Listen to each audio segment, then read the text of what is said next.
Jadi kriminologi ini berasal dari bahasa Latin yang pertama itu crimen dan yang kedua logos. Crimen berarti kejahatan, sedangkan logos bahasa Latin yang pertama itu crimen dan yang kedua logos. Crimen berarti kejahatan, logos berarti ilmu.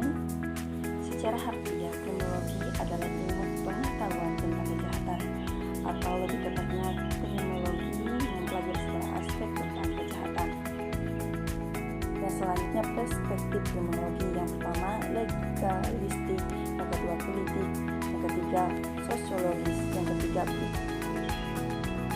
teori dalam kriminologi cenderung tidak jelas dalam umum yang dapat digunakan ketika kita mempertimbangkan berbagai pelaku yang dianggap sebagai kriminal, dari pembunuhan hingga penggunaan anak hingga dan juga kejahatan sosial media.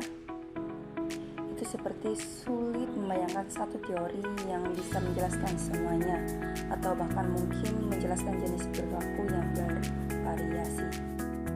Yang selanjutnya kejahatan. Jadi kejahatan bukan sebagai aktivitas dari individu, tetapi sebagai peristiwa sosial. Kejahatan adalah konstruksi sosial, bukan suatu hal untuk mengurangi dampak dari pengalaman yang dialami terlalu banyak dalam masyarakat.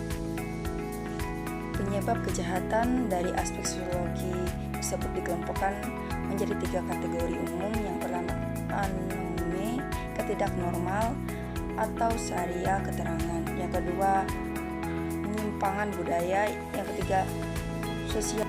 Yang selanjutnya pelaku kejahatan. Jadi pelaku kejahatan ke dalam 2 sudut pandang. Yang pertama sudut pandang hukum. Batasan kejahatan dari sudut pandang ini adalah setiap tingkah laku yang melanggar hukum. Suatu perbuatan sepanjang perbuatan itu tidak dilarang di dalam undang-undangan pidana.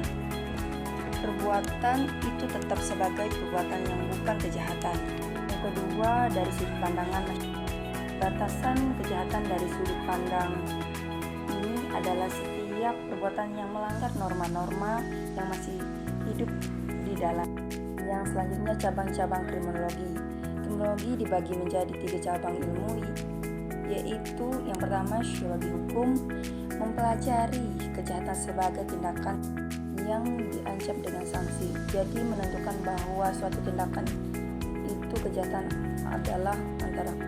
Dan yang kedua etiologi kriminal, yang merupakan cabang kriminologi yang berusaha melakukan analisis ilmiah mengenai sebab.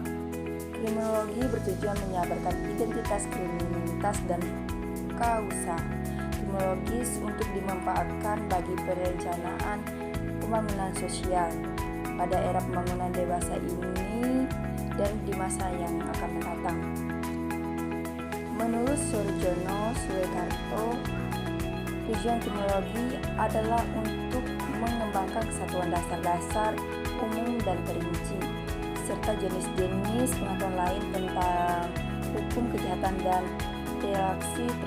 Sosiologi kriminal ialah ilmu pengetahuan tentang kejahatan sebagai suatu gejala masyarakat, di mana letak sebab-sebab kejahatan dalam masyarakat, dan dalam arti luas juga termasuk penyelidikan mengenai lingkungan.